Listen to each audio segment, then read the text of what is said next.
Okay, now with what we're going to do, we're going to do it on this side, and we'll turn it over and we'll do it on the other side. Then we'll see how the top and the bottom feel, and we'll blend that, and then just repeat the process. So, the first thing that it involves is a Sharpie. And I don't have my big Sharpie. Now if you get the big Sharpie, that can put too much ink into the wood. So you just have to experiment with the different inks. There's a medium sized Sharpie in between this and the really big one. But so this is pretty much where I want to go with this. And then this is going to get shaped. I'm going to use this palm swell right here. Let me see how we are with the picture. Yeah. So as we come down here, our palm swell is going to be more defined, which is cool. That's a really nice benefit to this. And sometimes I will mark this whole thing, but for demonstration purposes, and like I said, you got to kind of develop your own gig here. But anyway, so where we're at, we've got our big bad boy. I've got my handle marked on my initial spots of where I'm going to remove material. And basically, I'm going to take the rasp and I'm just going to find my grain direction. Seems like it might be this way. Now, with this rasp,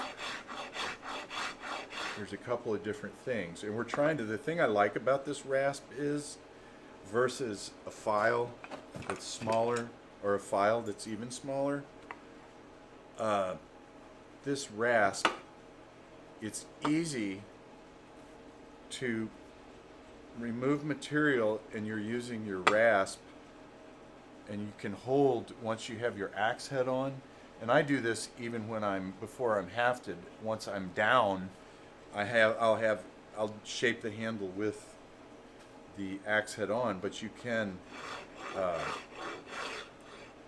keep your file in the same plane as the axe head. So now what we're doing is we are removing this material in relationship to the axe head. It's not willy-nilly. So basically, I'm just removing my Sharpie marks.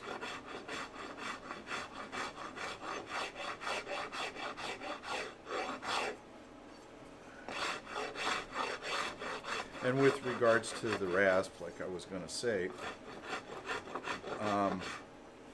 there's a couple of ways. If you cut, you're going to leave big marks. Now that's not a bad thing if the big marks are what you want, but if you're trying to finesse something, those might not be what you want. So with the rasp, like with the draw knife, you've got to, like, see, this isn't really doing anything right here. But this is doing something really good. Now, you have two choices. You have these rasp marks in here. Some are small. So we had our Sharpie. Now we have rasp marks. And those are all, I use those as gauges to how much material is being removed. So, and I mean, I don't know how many thousandths we're talking, or 16th or whatever, but I just know, you know, if you go heavier with the ink, then you're going to be taking more, because it's going to take more material to be removed than with just your little hashtags there. So you can either switch to your file side and remove your marks.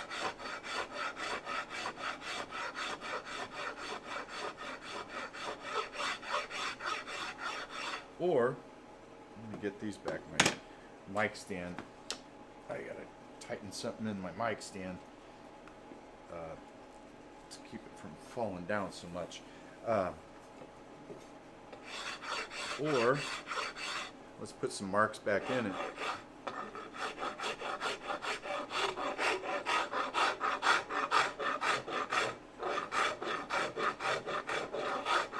Put some marks back in this guy. Now, if you want some draw knife practice, grab your draw knife and work it, and just work at taking those marks out.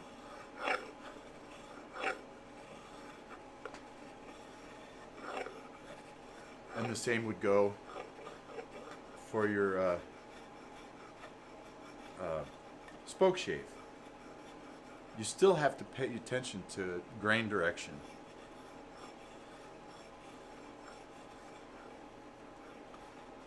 But we're just trying to get a nice, even material removal.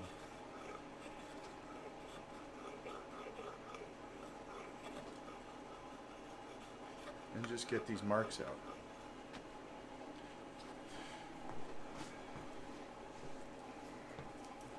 Now I've got to come from this way,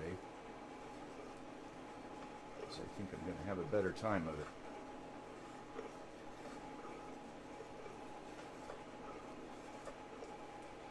And even if you have to draw arrows, if you figure out which way the grain's running on your handle, and you think you're going to forget, put an arrow on it, the direction that you should be pulling.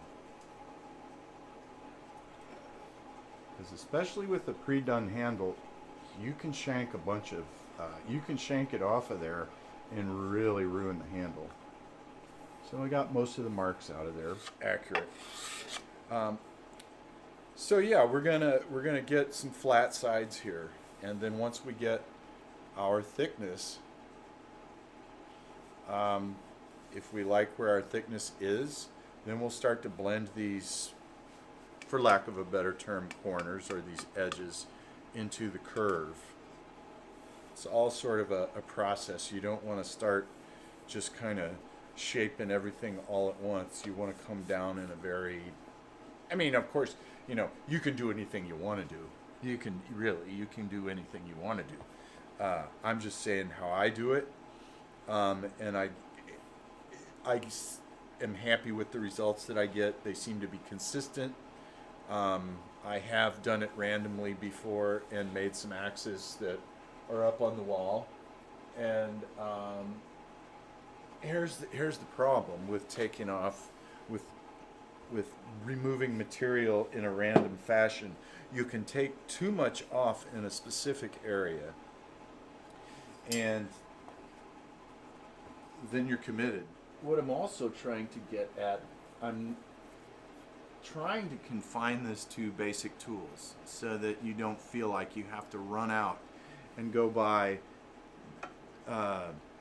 everything. You know, gotta buy a draw knife, I gotta buy a spoke shave. Really, the only thing you need to buy is this Farrier's rasp and maybe some used files on eBay. Just a little hint about the Farrier's rasp. If you buy a used one on eBay, you run the risk of the rasp being dull. I bought this one used, and this one's fairly good. And I bought this one, and this is duller than dog snot. This one doesn't do a very good job at all. So you want to make sure you're removing material in a timely fashion. That's why this rasp is there, because it removes a lot of material real quick, but you have the finesse. That's why I don't like angle grinders. You can get in a whole lot of trouble real fast with a machine that's turning a few thousand or several thousand RPMs. Plus, the thing that I like about doing this by hand is that it will allow you to move to the machines when you have started developing your deal. Moving from the machines to the handwork is not as easy, but removing this by hand and having lines on your axe trains you. You all of a sudden don't need them anymore. So there is a method to the madness here. So we're here with it. That's about how much I've taken off of these sides. And what's really cool is it isn't really all that much. It's still a little clunky down here in the palm swell area, but just taking this much off, I'm starting to feel that axe head through the handle down here. Whereas before, with it all beefy and whatnot, I couldn't feel the head. I felt the weight of the whole thing. So that's kind of the concept I'm driving at. Okay, about 15 minutes more, and we're getting a little more definition here. It's looking less and less clunky and feeling a lot better. I think I have this pretty well where I want it. I need to flatten it more right here. But by and large, we're making some good improvements here. The reason I like the files is, yes, it is more time consuming, but it takes, I wouldn't say it takes it away, but it dampens and greatly minimizes your margin for error versus, say, like using an angle grinder with a sanding wheel on it or whatnot. Plus, it starts training your eye because you can start seeing this thing taking shape at a much slower pace than if you had an angle grinder or some other power tool. Power tools are great and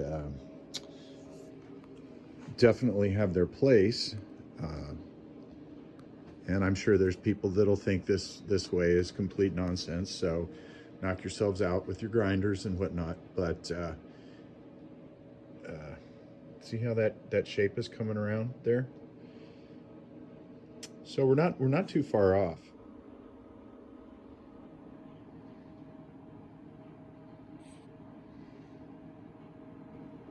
I've already discussed the whys of why these handles are the way they are, but I think we can do better. You can see I'm going to turn this over in a minute, but this is headed in the direction that I want to go.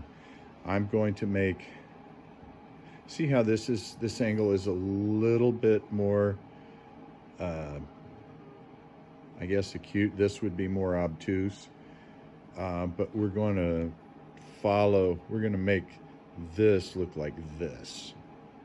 Let's see if I can get a better picture on it. There. Just a little bit. Oh boy, it's really focusing with the hand there for sure. So going for ergonomics. Sometimes ergonomics is symmetrical, sometimes it's not. So, where to go from here? I think you get what I'm after, and hopefully I've laid down a foundation that you guys can follow, and what my hope is that it doesn't take you very long for this to become fairly intuitive, and you can have the confidence of knowing that you're taking off material evenly off of both of the sides, and then it's just all feel and what feels comfortable. The main concept, though, for me is when I raise my axe, I want to feel the head. I don't want to feel the weight of the whole thing.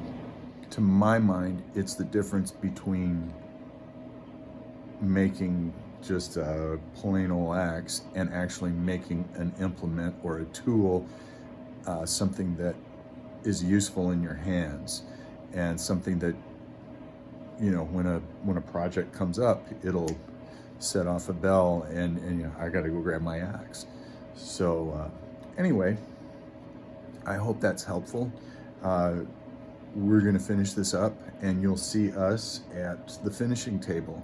And I'm going to run through finishes, and then if there's time, I'm going to try to do burn, finish, and paracord wrap, and we'll be done with this baby. So I'm going to try to just hang with me, folks. One more, and we'll wrap this up. Thanks all for hanging in. Thank you to the new subscribers. I really appreciate it. If you're stopping by, don't forget to like, because that matters. Subscribe, give us a chance. Hopefully you find this interesting. We've got other stuff going on that we need to bring in. This build has kind of taken over the content, but I realized a couple of episodes ago that if I don't finish this, it'll just keep going on and on and on. So, and the farther the episodes get away from each other, it's just harder to keep putting it together. So anyway, everybody take care, be kind, and we'll see you on the next one.